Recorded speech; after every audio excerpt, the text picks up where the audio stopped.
Thank you, Mr. Chairman. It's unusual to have the majority fail to properly give the basis for expertise of one of its own witnesses. But Mr. Dean, you've got a lot more qualifications in this area than they actually provided in the introduction.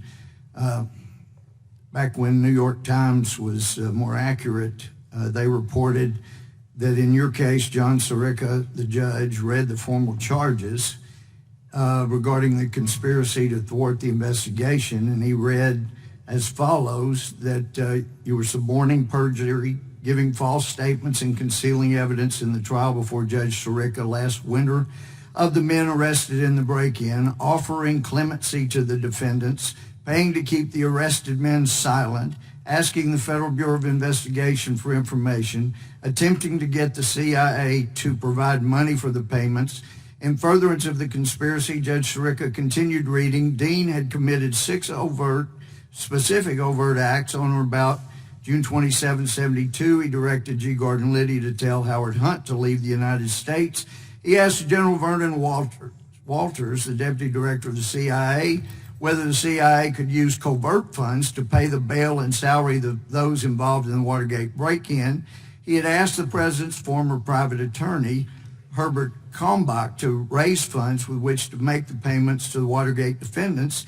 He had met with Jeb Stuart Magruder on the campaign staff to help Magruder prepare false, deceptive, and misleading testimony to give the grand jury. He had asked John Caulfield to offer executive clemency to James McCord, another of the original defendants, and he had asked L. Patrick Gray, former acting director of the FBI, for reports of information gained in the investigation break-in. We've heard different reports from different people involved.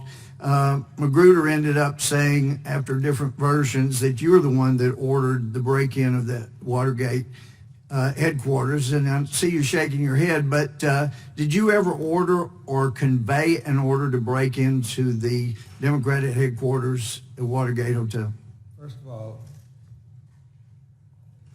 on your description of my pleading guilty. Yeah, that came from the New York Times. You can take it up with them. Right. But did you ever order? May I explain before I answer? Well, you can either answer the question or not. Be happy to answer your question. Please. The question is, did I ever Did you order or yes, ever convey the order to break into the Democratic headquarters? No. All right, thank you. And I know in fact, I have no evidence that anybody at the White House. Look, I've only got 5 minutes, and the chairman's not as liberal with us as he is with the Democrats. But for those who are not familiar with the statements here, in his last civil suit, Mr. Dean said, it could be that I misspoke myself. It's either a misstatement or an incomplete transcription, highly possible. I just misspoke myself. We were trying to paint with the broadest brush we could. I may be not artfully stating here, maybe it was imposing hindsight on events. That is a less than accurate description, talking about what he had said previously. Obviously, it was a self-serving answer, so maybe I can help some of my colleagues if you're tempted to go after questions like that. But I don't even know what you're referring to. It was the last civil suit you were involved in with Mr. Liddy, where he had begged you to sue him because he called you the biggest liar in the world and things of that nature, and you finally sued him with a bunch of other people and ultimately dismissed the case against him without going to trial as he had asked you to do. That is not correct. Let me, there are similarities, you're right, with regard to Watergate, and both an administration was seeking to illegally spy on another candidate, and both people were hired to attempt to gather evidence that could be used against a candidate. In Watergate, the committee to re-elect the president hired burglars to break into the DNC headquarters. In Watergate, administration officials tried to find ways to use federal dollars to pay for their criminal spying.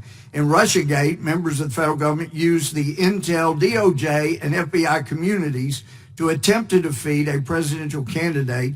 Then when that failed, to have him removed from office. In Russiagate, the Clinton campaign and the FBI paid a foreign agent to collude with Russians to produce opposition research that turned out completely false, as the Mueller Report indicated, that could be used to commit a fraud upon the FISA court and get multiple warrants to spy on opposition campaign. In Russiagate, it was the Clinton campaign through Fusion GPS in concert with the FBI, possibly intelligence, who hired people to do the spying. And what really bothers me, oh, and by the way, Professor White Vance, I have amazing admiration. I used to tell people, if you ever talk to a lawyer that says, I'm going to win at court on this and I'll win the appeal, you run from them because they're either incompetent or they're corrupt. But you have such amazing ability. You know you could win at court on an appeal, so I'm in admiration. But let me tell you, the frauds that were committed on the FISA court in this matter and the abuses of American citizens' Fourth Amendment rights and the fact that people who once cared about this country's Fourth Amendment rights are now more concerned with taking out another party's president, making sure he doesn't get reelected, tells me that we are in a greater danger for our Constitution at this time than we were from the outside of World War II. And I appreciate getting nearly 30 seconds short of what y'all did. Thank you.